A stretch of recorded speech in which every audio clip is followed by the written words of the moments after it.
we're back as Tara and Karina stand by to unveil our best overall vehicle for 2013. Here's Graham with our next category. With more and more consumers looking to downsize their operational budget, the small car is becoming increasingly more important. People want a smaller, more cost-efficient car without giving up on luxury. So let's take a look at the nominees for Best New Small Car for 2013. The nominees for small car are the Kia Rio, Mazda 3 and Nissan Sentra. Kia has been on a tear in terms of its new product. The latest is the Rio range. Offered in both sedan and hatchback forms, it brings the best of all worlds. It is right-sized and it is fuel-efficient. Throw in the ability to buy a Rio with as much or as little as any potential customer could possibly want, and you have a solid package that's impossible to overlook. The Mazda 3 has been the benchmark in the small car segment for as many years as it's been on the road. The latest version adopts some of Mazda's highly respected Skyactiv technology. It's designed to get the very best from every drop of fuel without killing the fun to drive quotient. In this regard, the Mazda 3 will continue to be a sales success and a very tough competitor. The Nissan Sentra has been extensively redesigned.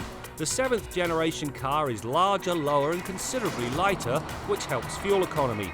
It also features a new 1.8-litre four-cylinder engine that develops 130 horsepower. It might be a tough car to ignore, except for the fact it features a continuously annoying transmission, at least if you don't want a manual gearbox. The CVT is enough to spoil an otherwise delightful ride.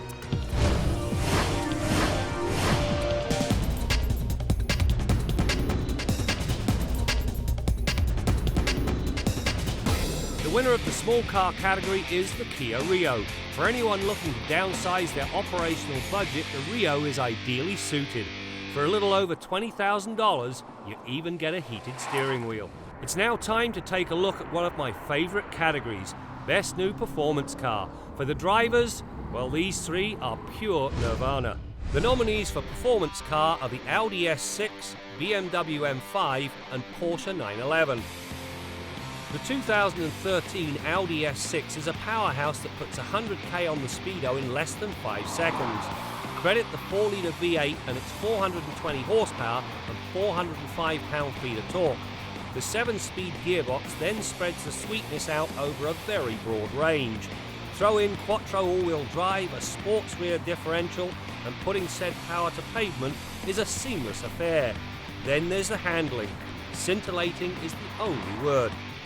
Take a 4-door sedan, imbue it with a monster 560 horsepower engine, a 7-speed twin-clutch gearbox, and all the good things one has come to expect from BMW's tuner division, and the M5 is a force to be reckoned with, and without regard for the challenger. In the end, it delivers the best of all worlds. It is a very comfortable and docile family sedan. It's also a track-ready race car that's about as supple as a sledgehammer. The new Porsche 911's body is a blend of aluminum and steel that's lighter in spite of the 100mm stretch in the wheelbase. With a 3.4-litre flat six pushing 350 horsepower through a 7-speed manual or twin-clutch transmissions, it's a road rocket that walks to 100k in 4.6 seconds. Not enough to stir your soul? Well, the Carrera S, with its larger engine and 400 horsepower, it rips through the metric ton in 4.1 seconds.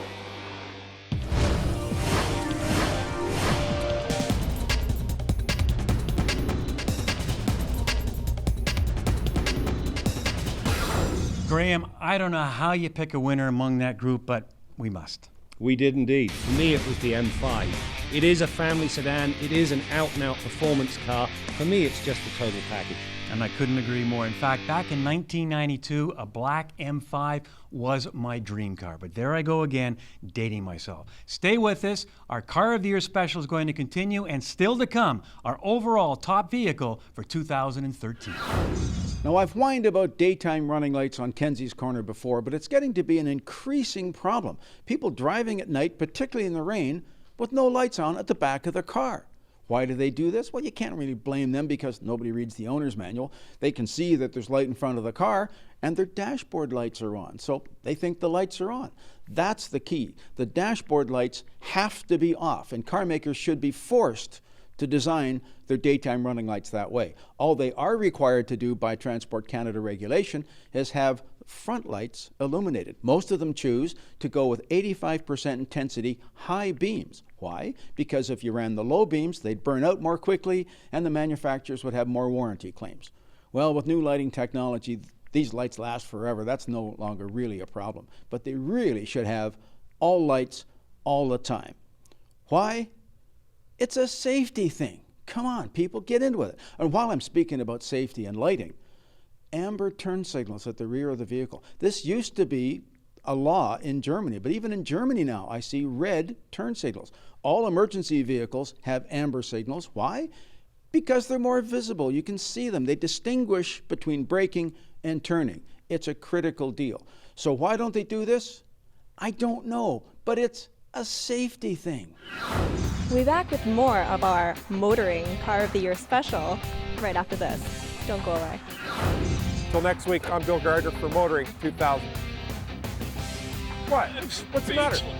That was probably one of the best you've done in best first takes. That's why they called me One Take Bill.